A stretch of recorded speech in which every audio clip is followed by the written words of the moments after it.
If you watch the channel, you know I'm a fan of Tandy and especially the color computer. Today we're looking at a color computer clone that's about 90% compatible. This is the Tano Dragon on Vintage Geek.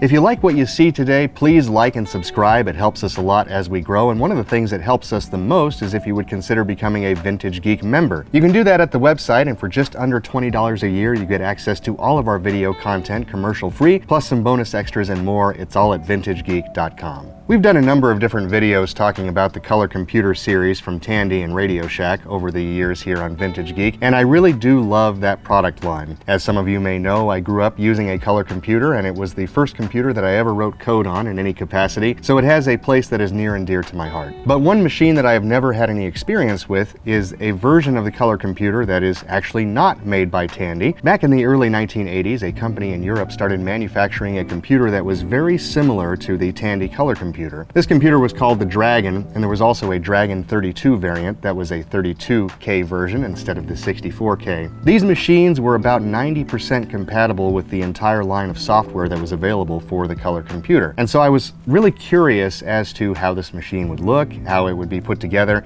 and how it would actually perform with its software that it came with. Now, what we have today is a Tano Dragon. Tano was a company out of New Orleans that started making these boxes for the US market. According to some of the reports I've read, there were Tano Dragon units available still new in the box from a certain reseller here in the US up until 2017, which is really crazy when you think about the years that have gone by since this machine was manufactured. But it does give us a rare glimpse of something with very little use. We have two of these machines here in the museum. One of them has never been opened at all. The actual seals are still intact, so that guarantee, as it says on it, is still valid, theoretically. The other one has been opened at some point, so we're going to take a look at that one today and kind of see what's inside, how this whole thing is built, how it compares to the color computer line. And then we're going to get to try it out and do some fundamental comparisons of how the software behaves and how that looks as well. So let's get into it here on Vintage Geek. One thing I love right away about the Dragon system is the packaging and the box that it came in. Now, those of you who had a color computer probably remember that the actual color computer box for either the color computer 1, 2, or 3 was pretty nondescript. It was really just text on the box, not a lot about what's going on inside. But the Dragon box actually has a lot of things happening in the actual graphics on the packaging. There are lots of images of the computer in use, running various programs, and overall the design is just really cool and kind of stands out. I would imagine that if this was on a store shelf, it definitely would have caught my attention at the time, although I don't remember ever seeing one of these in a store, nor do I know which stores actually carried the Dragon. Now, getting into the hardware itself, the actual physical form factor of the Tano Dragon is a little bit narrower and a little bit more deep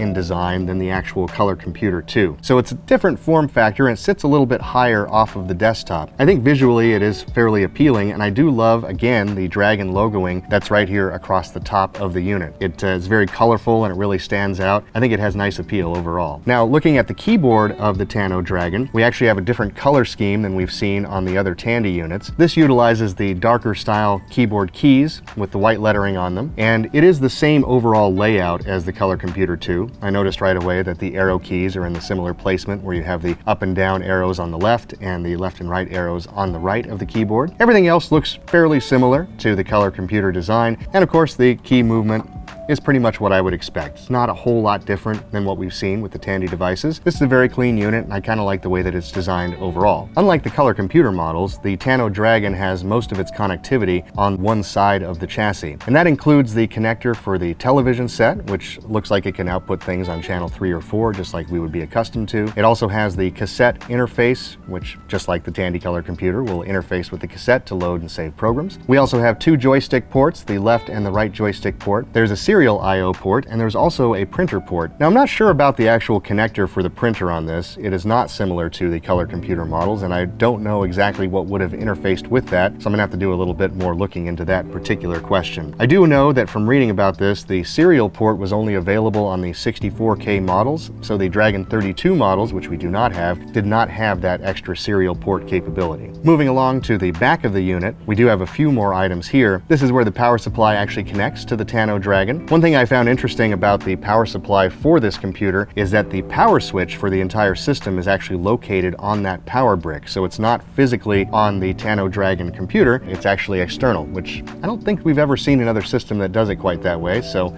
that's definitely a unique feature. We also have on the back the channel 3 and 4 selector switch, basically just determining which channel we're going to output to the television set. And there is a separate monitor connector. Now I assume that would be used so that you could actually output in a different video format, maybe something like RGB, but I have not gotten into the manual yet to determine exactly what the format of that would be. For today's testing, we're probably going to be using the standard television output, which would have been common for a setup at the time. And finally, the other side of the unit has the cartridge slot where you would put compatible cartridge games or software programs. This is 90% compatible with the entire software line for the Color Computer series. So for the most part, you can plug and play any Color Computer cartridge. There are some steps that you need to take to run basic programs that were created for the Color Computer versus the Tano Dragon, so we may run into that in our testing, but overall this should be fundamentally compatible, and I'm really curious to see how this machine performs and how everything looks. Now that I have the cover off of our Tano Dragon, I've noticed that there is definitely some beauty and simplicity when looking at these older computers, and this Dragon layout I really appreciate just because of the fact that it is so simple and clean. There's really nothing hidden from sight when you open this up, so you can see everything on the board and you can see the power supply regulator unit. And I guess that's the first thing that I'll talk about. As far as the power supply regulator unit, there isn't a whole lot going on here, probably because the transformer and everything is actually outboard on that separate power supply unit that plugs into the wall. So really all we have inside the chassis are voltage regulators. We have what I assume is a positive and negative 12 volt rail, as well as a 5 volt coming off of this regulator board, and that's about it. I'm guessing this thing puts out a lot less heat because of the fact that the transformer is outside of the case. Looking at the motherboard, we can see that the 6809 processor chip is very readily available here, and I've read that if you change the ROM chip between a Color Computer and the Dragon, that you can actually create a 100% compatible unit if you also swap out the keyboard. Inside the cartridge slot appears to be a plastic housing. We've seen in some of the other Color Computer models, especially the early ones, that was actually a metal bracket, so that is a little bit different, but fundamentally everything looks very similar, and I do like the overall design of the Dragon and just how clean and well organized everything is inside. Also included was a cassette tape with a whole bunch of prepackaged software. There was a sticker on the box that actually calls this a $149.95 value. Now, I find it interesting that all of those programs that are for kind of the office and word processing functions use the prefix CC, which to me stands for Color Computer. The first thing I want to do with the system, though, is just kind of see how things work using the included basic language. There's a small booklet included in the packaging called An Introduction to Basic Programming Using the Dragon. This is by someone named Richard Wadman, and we're going to take a look at one of the examples in the book, and I'm going to go ahead and try to put this program in and see what we can do with it. Conveniently, with the Tano Dragon, there's a lot of real estate on top of the unit, so I can actually put the book right here, which is pretty handy when you're typing code and following along in a manual. I found an example in the graphics section that is supposed to draw a rocket on the screen, so I thought this might be kind of cool. Everything looks pretty familiar to me so far. We're going to do a P mode statement first. I'm assuming that's for picture mode, and then a screen command, probably setting the initial colors. PCLS, it's going to clear that screen, and then we're going to create some kind of memory array here, it looks like. The keyboard feels good overall. I like the way everything is coming together, and there's no problems with key debounce or anything like that so far, so that's great. I'm not sure where I got all those inversions of the character set. Maybe I put it into some kind of shift lock. It's probably not going to work, but I'm going to go ahead and save that line just so I don't lose what I've already done. Now there's something going on here. Why am I having the inverse character set? Did I get a shift key knocked down somewhere? I'm going to carry on anyway. All right, I've got the program in here, as simple as it is, but I'm seeing a lot of inverted characters, so I'm not sure if this is actually going to work, but let's go ahead and give it a try. Yeah, it looks like I'm getting a syntax error on line 30. Let's redo line 30 here. Well, the inverse character problem is gone, so that's great. I'm not sure how I did that. And I'm probably going to have to retype the other rows as well, but let's give it a shot. Okay, I'm just going to redo line 20 here, and let's just redo 40 as well. Okay, that looks better. Ha! We got a rocket on the screen. Actually looks pretty good. Can we add a little sound to our rocket? The example program goes on to say that you can actually make the rocket move around with the joystick, and that sounds pretty fun to me. So let's go ahead and put in the rest of this code and see if we can make this rocket move around a little bit. 10, 20, we're gonna have to change line 10. I don't know if you can edit the lines in line or not. Let's see if that works. No, it doesn't. Okay. Well, actually it looks like we're gonna have to redo all of this.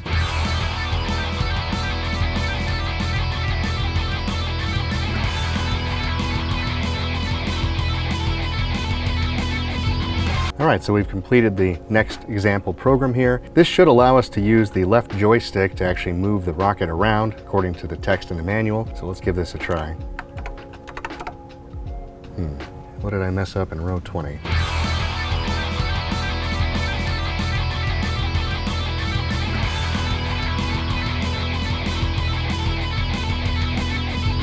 Apparently Shift 0 actually creates the uppercase character set, which is what the inverted color scheme means, and I'd forgotten that. FC error. What does FC error mean? Illegal function call. I'm going to try changing that statement 20 to the one we used in the first rocket example, just because I know that that one actually worked, in case I'm just getting something transposed incorrectly here.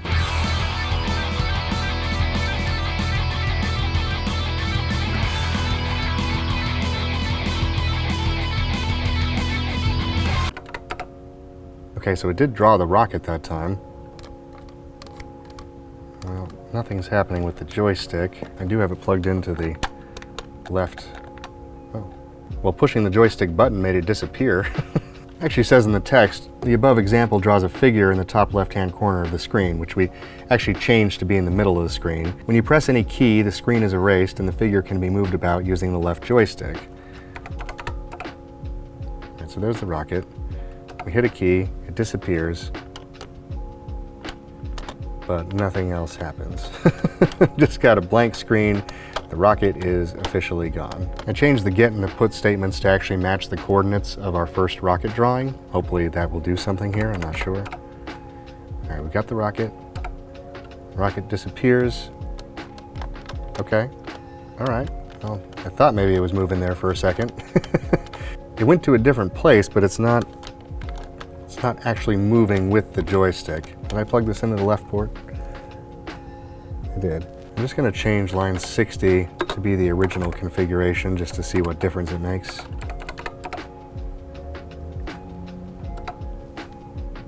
Oh, we've disintegrated our rocket and it still doesn't move with the joystick. I'm not sure what I have done wrong here, but to be fair, I'm only skimming the actual instructions and not really learning what all of the statements mean here. It's a pretty cool flashing pile of dots there on the screen, so I guess we have something. If any of you want to sound off in the comments below, I'm sure it's something incredibly simple that I have missed in translating this code from the example book.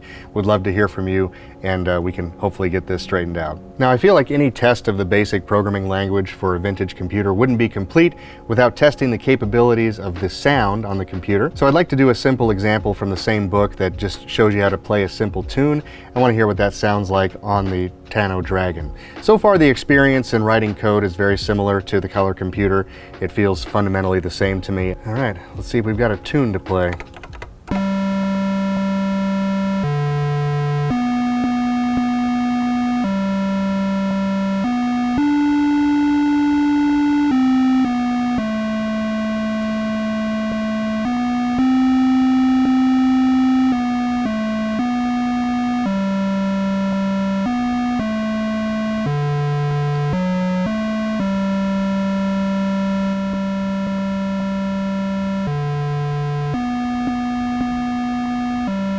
I guess it will just continue playing.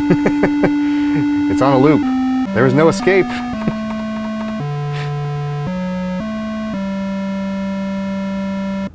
Well, gives us 2 run-throughs of the Oh My Darlin'. It's a little bit slow, but overall the tones sound good and things sound pretty much on par. I probably miskeyed a couple of things there, but I think it worked out pretty well overall. So we are actually running out of time today because I've spent so much time playing around with this code and trying to get it to work. And there's a lot more that I want to look at with the Tano Dragon, especially the included software package that came with this. So we're going to have to do a second video on the Tano Dragon. I'm excited about it, so be sure to stick around for that. Just a reminder, if you like vintage tech and vintage computers, be sure to like and subscribe. It helps us a lot, and one of the things that helps us the most is if you would consider becoming a Vintage Geek member. You can do that at the website, and for just under $20 a year, you get access to all of our video content commercial-free, plus some bonus extras and more. It's all at vintagegeek.com. Until next time, I'm Aaron, and this has been Vintage Geek.